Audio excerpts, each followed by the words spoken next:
Good morning. Today is February 5, 2020. I'm going to read a prayer and then I'm going to read the story of Job in the Old Testament in the Bible. And let's start off our daily prayer. Our Father, God is my source, my Father in heaven, my mother on earth, and wherever I go, goes too. I live and move and have my very being in God. Acts 17:28. God is love. 1 John 4:16. And so I am literally in love, and God is not only my dwelling place. Psalms 27:4.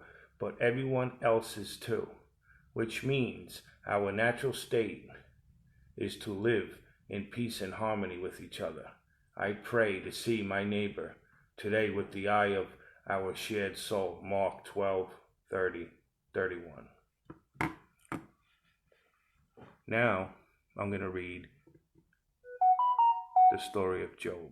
Job. I don't know why I say Job. But anyway, I love God. And this is what I do now, forever. Because God is with me always. He always has been with me. I just didn't know it. And now we're going to read the Bible story of Job.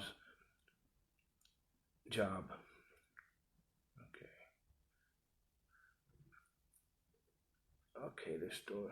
In the Bible, the story of the book of Job, there is a wealthy man named Job residing in an area called Uz with an extended family and vast flocks. He is blameless and upright, constantly mindful to live in a righteous manner.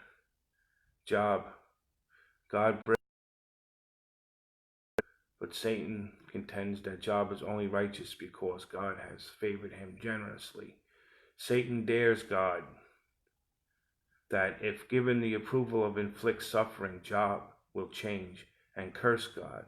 God permits Satan to abuse Job, to experiment with this brazen claim, but he forbids Satan to take Job's life in this manner.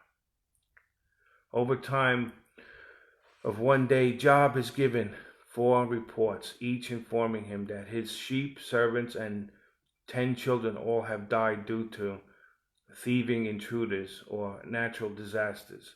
Job rips his clothes and shaves his head.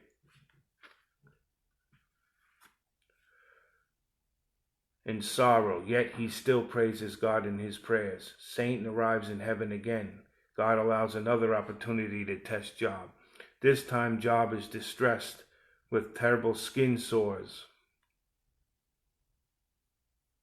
Lupus. That's my case. His wife urges him to denounce God and to give up and die, but Job protests, trying to endure his inflictions. 3 of Job's companions arrive to comfort him, sitting with Job in silence of 7 days out of reverence for his grieving. On the 7th day, Job talks, starting a discussion in which each of the 4 men share his reflections. I can't see with these glasses ain't mine. On Job's troubles in poetic descriptions. Job damns the day he was born, relating life and death to light and darkness. He hopes that his birth had been obscured in darkness and desires to have never been born, believing that life only increases his suffering.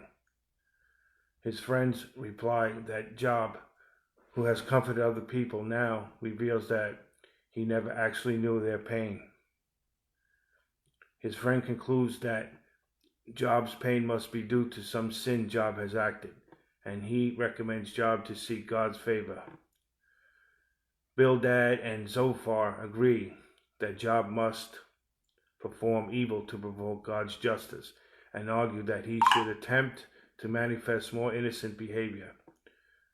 Bildad supposes that Job's children brought their death upon themselves.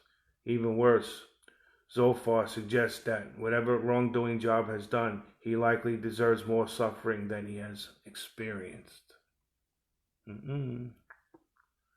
Job reacts to each of these remarks, becoming so angry that he calls his sympathizers worthless physicians who whitewash their help with lies. Job 13:4. He questions why God judges people by their deeds and God can just easily change or forgive their behavior.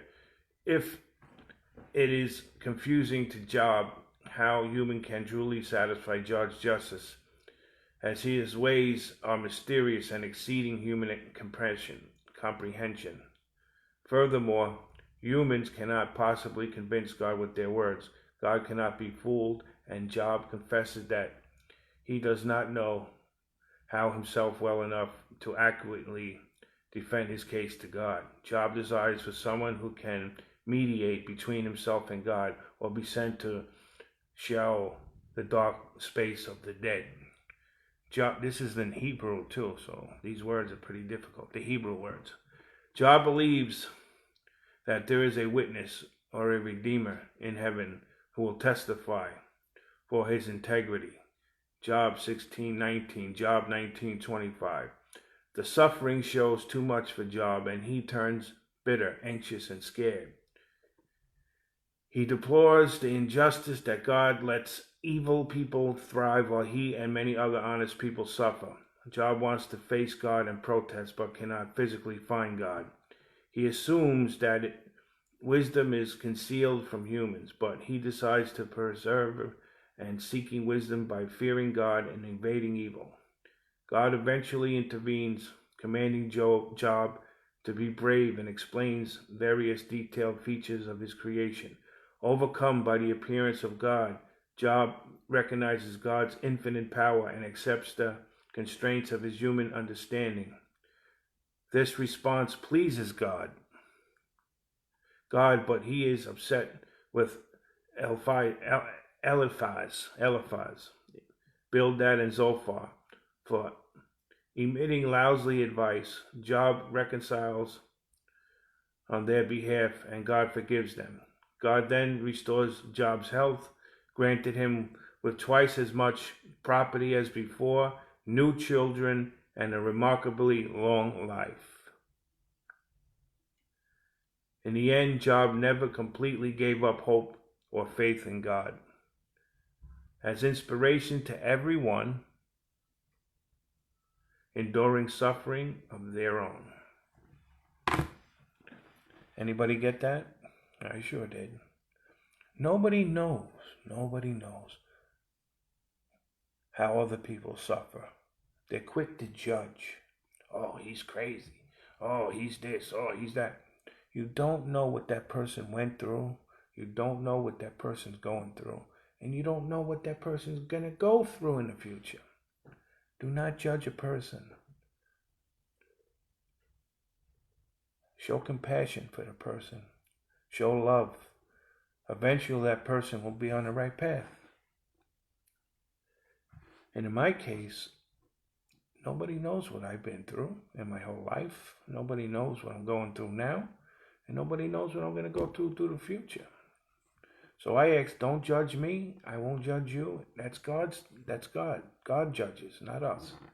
Our job is to please God. And to please God is to show compassion, show love. Don't be a hypocrite. Don't go to church and say you love God, you read the Bible, and you don't help nobody. All you do is curse people. Can't do that. Well, that's my story for today. See you next time. Have a great day and God bless.